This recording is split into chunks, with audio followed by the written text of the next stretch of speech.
everyone, and welcome to Comet's Cozy Corner. We've got another wonderful treat for you today, a song and a story from my good friends, Allie and Devon. Enjoy! I'd like to acknowledge that we are creating and performing on the unceded territory of the Musqueam, Squamish, and Tsleil-Waututh nations.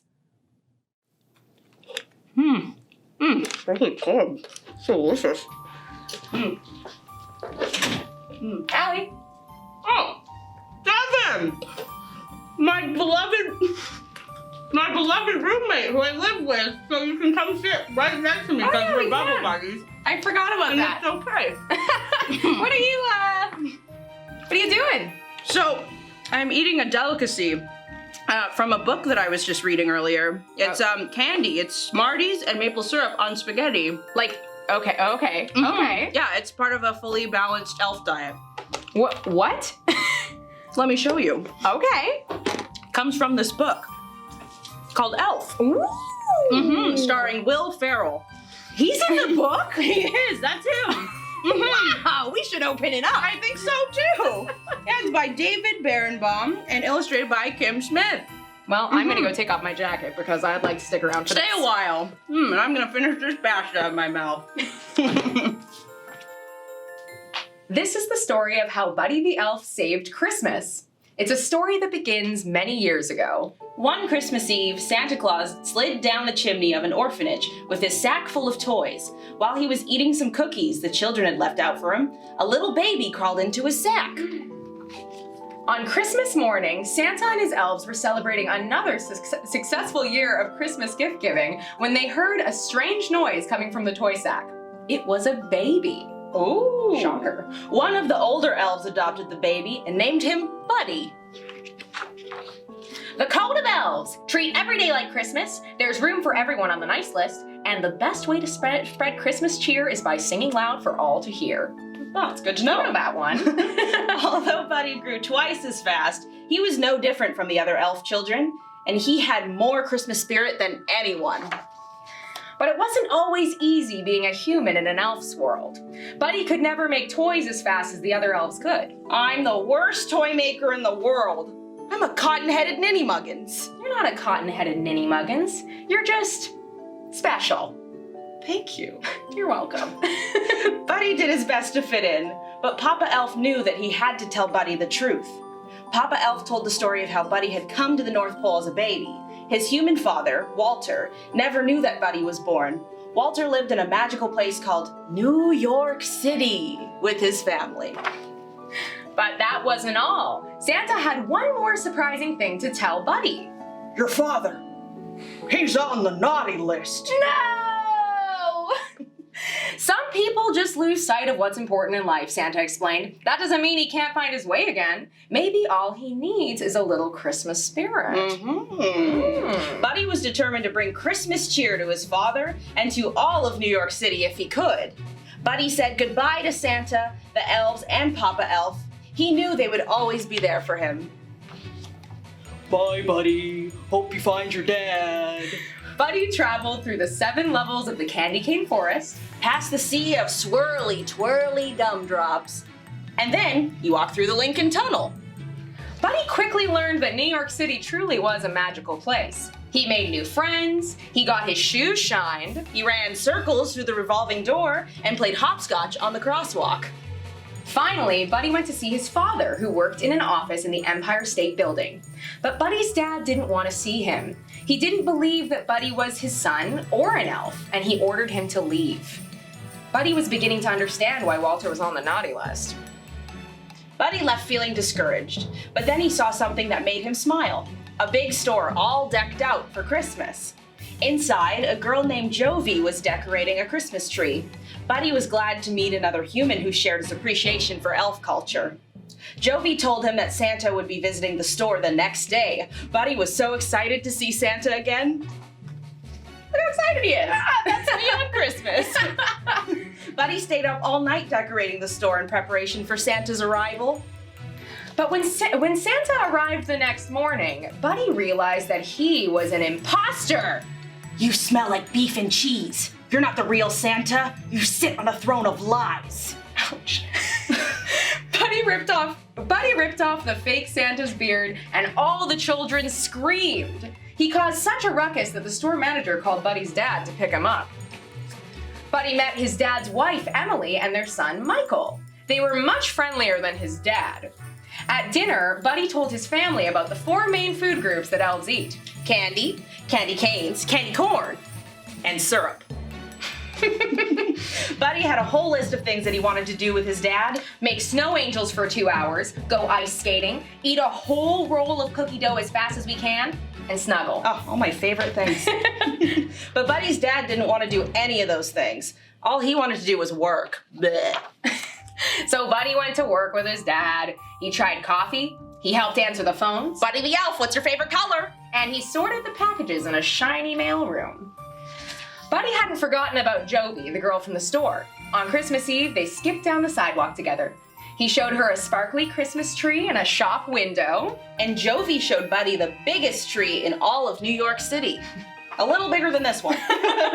Only slightly. Buddy was so excited that he interrupted a big meeting at his dad's office to tell him all about Jovi. I'm in love, and I don't care who knows it. But Buddy's dad didn't want to be interrupted. Get out!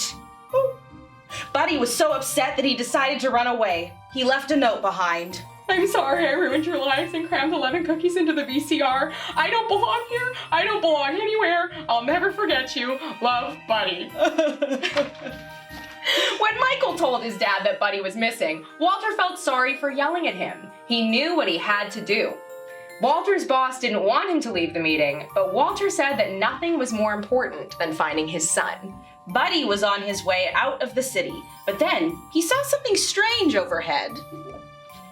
It was Santa's sleigh, and it was falling from the sky.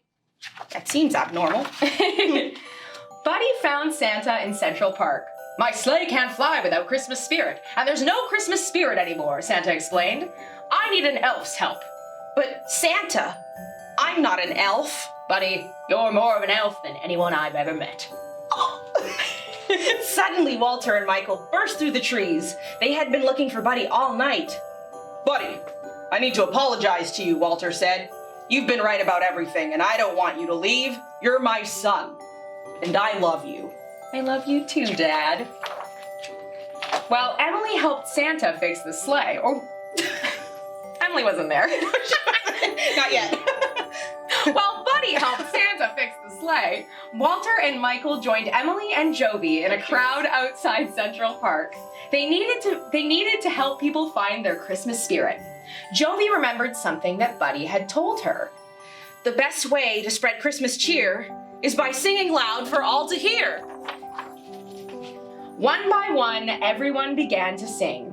It's working, Buddy exclaimed. Everyone except for Walter. Dad, you have to sing! Finally, Walter joined in. Santa Claus is coming to town! He has a beautiful voice. Yeah, he does. Just in the nick of time, Santa's sleigh soared into the sky. There was so much Christmas spirit in the air that the sleigh flew all the way to the top of the Empire State Building. The next day was Christmas. It was the best Christmas ever because Buddy got to spend it with his whole family, doing all of his favorite things: singing, gift giving, and snuggling. Oh. And that's the story of how, with a little help, Buddy the elf managed to save Christmas, and his spirit saved a lot of other people, too. The end. Just happy little narwhal. So fun. And that's you. That's me. Sure, it's nice to open a gift that's tied up with a perfect bow. But the greatest present of all was given to me long ago. It's something I would never trade. It's the family that we made. 'Cause when we're together, I have everything on my list. And when we're together, I have all I wished.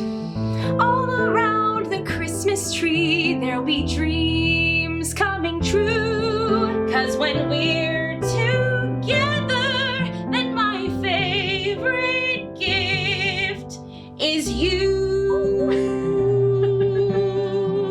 That's a nice thing. I know. I would travel miles and miles, and I would follow any star. I'd go almost any place if it's any place you are. 'Cause when we're together, I'll forever feel at home. And when we're together, I feel safe and warm. I don't need the bells to ring. I'll know when it's here. 'Cause when we're together, that's my favorite place to be.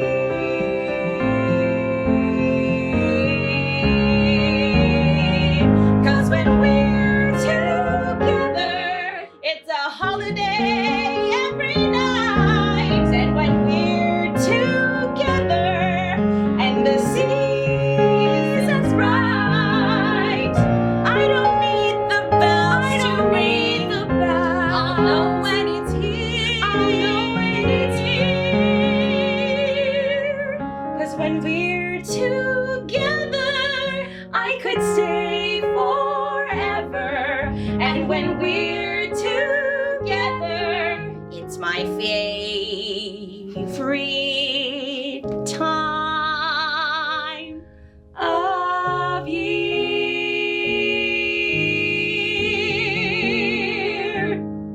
Yay! We did a Christmas! Christmas bubble.